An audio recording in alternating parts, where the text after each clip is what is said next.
Bonjour la jeunesse togolaise. Ça fait 2 jours, on ne s'est plus mis en collaboration, discuter. C'est votre frère Bamok. Si je présente, je vous dis ce matin un bonjour, c'est suite à la divergence qui s'effectue dans notre pays ces 2 jours-ci.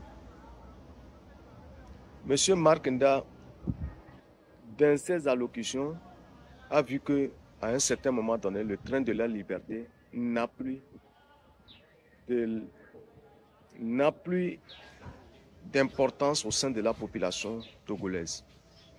Maintenant, Marc, à son tour, qu'est-ce qu'il est en train de faire? Il est parti solliciter Odako, soit disant que Odako a la même mise sur la population togolaise. Sachez faux. Odako n'a pas la même mise sur la population togolaise. Odako est qui dans ce pays? Si nous avons gardé notre silence, on sait ce que nous sommes en train de faire. Odako, Mark Nda a utilisé Zagabambo en lui remettant l'argent. À la fin, ça a été servi partout. Tout le monde a entendu dans ce pays l'argent à laquelle il a utilisé sur Zagabambo pour qu'il puisse insulter le chef de l'État. Donc, je pense qu'il veut encore s'utiliser pour qu'on puisse encore lui voir et dire que c'est comme ça qu'il travaille. Monsieur, ce que tu es en train d'organiser, tu dis que le 6, de faire sortir la population, le 6 juin là. Si ce que toi-même, Odako et Marc là, vous pouvez revenir à Lomé pour qu'on fasse ça ensemble, je vois que ça serait très bien. Mais si vous ne pouvez pas arriver, ne comptez jamais sur un Togolais, qu'un Togolais peut sortir le 6. Vous allez encore beau crier, beau chanter. Nous, on a pris nos dispositions. Nous aussi, nous avons pris nos dispositions. On est prêts. On va assurer toute responsabilité qui doit s'effectuer. Ce que vous faites de l'amusement. Vous ne savez même pas avec qui vous gérez. Dans tout ce que vous êtes en train de faire là, c'est de la pagaille.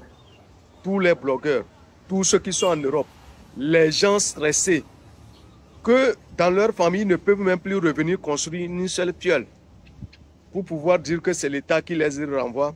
Ils font des menaces, ils insultent les responsables, les autorités pour qu'on puisse dire qu'on les chasse. Je vous dis ça tout le temps, si quelqu'un veut dénoncer, il n'a qu'à dénoncer les choses qui ne sont pas bien. Pourquoi insulter les responsables? Pourquoi insulter les autorités du pays? C'est ça la dénonciation. Vous faites des dénonciations abusives et vous dites qu'on ne va pas vous arrêter. Comment ça peut s'effectuer comme ça?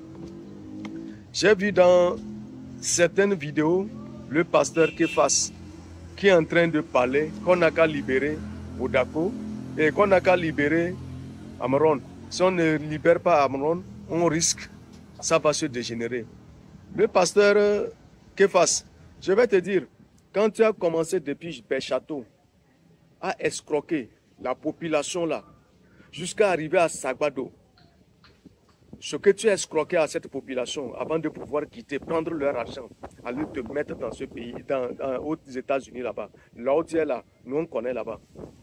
Ça ne te dit aucun mot. Tu n'as pas pitié pour les gens que tu as essayé de les escroquer de cette manière-là. Aujourd'hui, tu vas dire que tu es derrière cette population-là pour que la population-là soit derrière toi.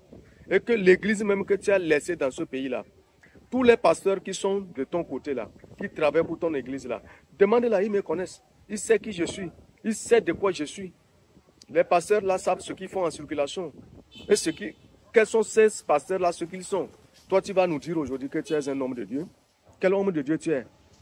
Un homme de Dieu qui a vendu de l'eau simple aux gens pour pouvoir prendre de l'argent, pour pouvoir s'enfuir. Aujourd'hui, tu te permets à porter l'habit rouge pour raconter ces blabla là. Tu racontes ça devant qui? Pour dire quoi? Quel est ton projet au juste? Zagabambo, pour lui là, on ne sait même pas qu'est-ce qui se passe. Toi, Marc, t'a utilisé. Il t'a utilisé comme un chameau qu'on utilise dans le désert. À la fin, vous avez tout exposé votre nuit sur les réseaux sociaux. Tu continues encore. C'est Zagabambo qui a fait jusqu'à Amron. Zagabambo, je répète, et que j'assume ma responsabilité. Je répète et je réitère. Zagabambo et l'autre là, Zagabambo, qui est connu, Amron, plus Papson Moutite sont les responsables de l'arrestation de Amron. Parce que Amron Dans ce qu'il faisait, il faisait les dénonciations. Il n'insultait pas les responsables du pouvoir. Il n'a jamais insulté une autorité.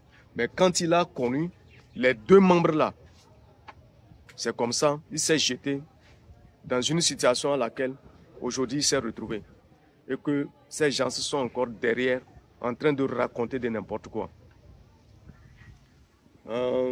Toute franchise, je voudrais aussi parler à notre petit frère, le général intombable. Hier, je t'ai vu dans un live, tu es en train de parler avec Ali Akondo là. Monsieur Mokhtar.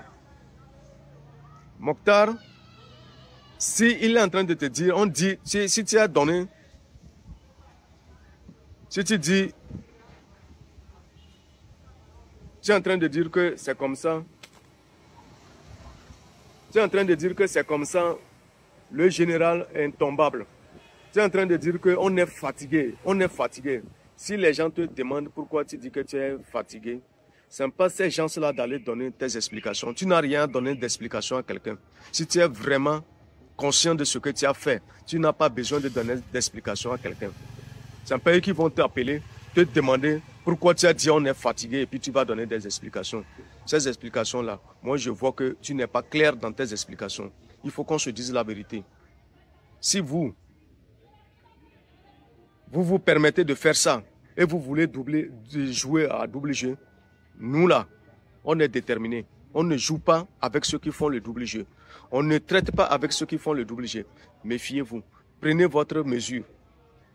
Si vous allez vous réinsérer, là où vous étiez, vous réinsérez. Si vous allez vous mettre de l'autre côté, vous vous mettez de l'autre côté et on verra quelles mesures il faut prendre. Ça, il faut qu'on soit normal. Il ne faudrait pas que les gens viennent nous tromper par la vigilance. À la fin, on sait ce que... Si vous pensez que ces gens-là, ce qu'ils sont en train de faire, et que ça peut aboutir, et que vous voulez vous aligner à eux là, essayez de vous aligner. Mais nous, personnellement, on sait que rien ne va se passer dans ce pays-là.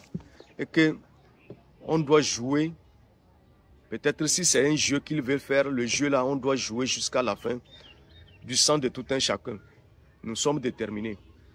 Moi qui vous parle là, si je vous dis, personne n'a pas la même mise sur la génération que nous avons ici, dans ce pays-là, plus que moi. Je vous dis la vérité. Mais on sait pourquoi on ne réagit pas, on se tait. Et on a la capacité de faire ce que nous voulons. Mais on fait. Parce que ce que la loi demande, c'est sur cette raison que nous tous nous admirons. J'ai aussi la quatrième personne qui fut Guy Soro. Guy Soro, là toi tu es là, on ne te calcule même pas. Même pour pouvoir prononcer le français, c'est un problème pour toi. Je ne sais même pas si c'est une école missionnaire que tu avais effectuée ou bien tu as fréquenté sous les ponts. Je ne sais même pas ton rôle. Si même le pays change, qu'est-ce que toi tu peux devenir? Je ne connais pas ton rôle. Et que ça ne peut jamais se changer même. Ça serait toujours comme ça. Compte tenu de votre arrogance, impolitesse, vous ne pouvez pas vous mettre à embêter les responsables de l'État et puis on va vous permettre à venir faire ce jeu-là. Ça ne va pas se passer. Ce que vous voulez faire, faites. Vous avez dit le 6 juin que dans tout quartier, les gens vont sortir dans les quartiers faire chose, non. Vous oubliez que la loi togolaise réprimande à une dizaine de personnes qui peuvent se regrouper, qu'on ne sait même pas qu'est-ce qu'ils sont en train de fabriquer. Parce que nous sommes dans une phase à laquelle les djihadistes sont en train de traverser notre pays. Donc, si vous le permettez, et que si l'État ne peut pas assumer cette responsabilité, quand les djihadistes aussi peut-être vont rester dans le pays, ne dites pas qu'il n'y a pas la sécurité dans le pays. Si vous allez permettre aux gens de pouvoir s'organiser et mettre face à l'État, essayer d'organiser, de mettre face aux djihadistes au nord du pays. Je suis en train de vous dire ça. Nous allons combattre d'abord ce fléau avant de pouvoir dire qu'on est en train de combattre pour la réussite du pays. Pourquoi vous n'en venez pas à ça? C'est quelle bagaille? Sans vous mentir, le 6 juin, vous avez organisé. Nous, on ne dit rien. Nous avons gardé notre silence. Nous avons gardé notre patience. Mais on attend. Il faut voir dans un live à laquelle Roméo Mokonzi était en train de dire qu'on pouvait prendre ceux qui sont la garde présidentielle, peut prendre leur PA et tirer sur le PCM. Ça se dit comme ça. Ça, c'est pas une organisation terroriste, ça. Une personne qui vit peut dire ça? Dire de tirer sur l'autre à bout portant. Ça, ce n'est pas une organisation d'assassinat?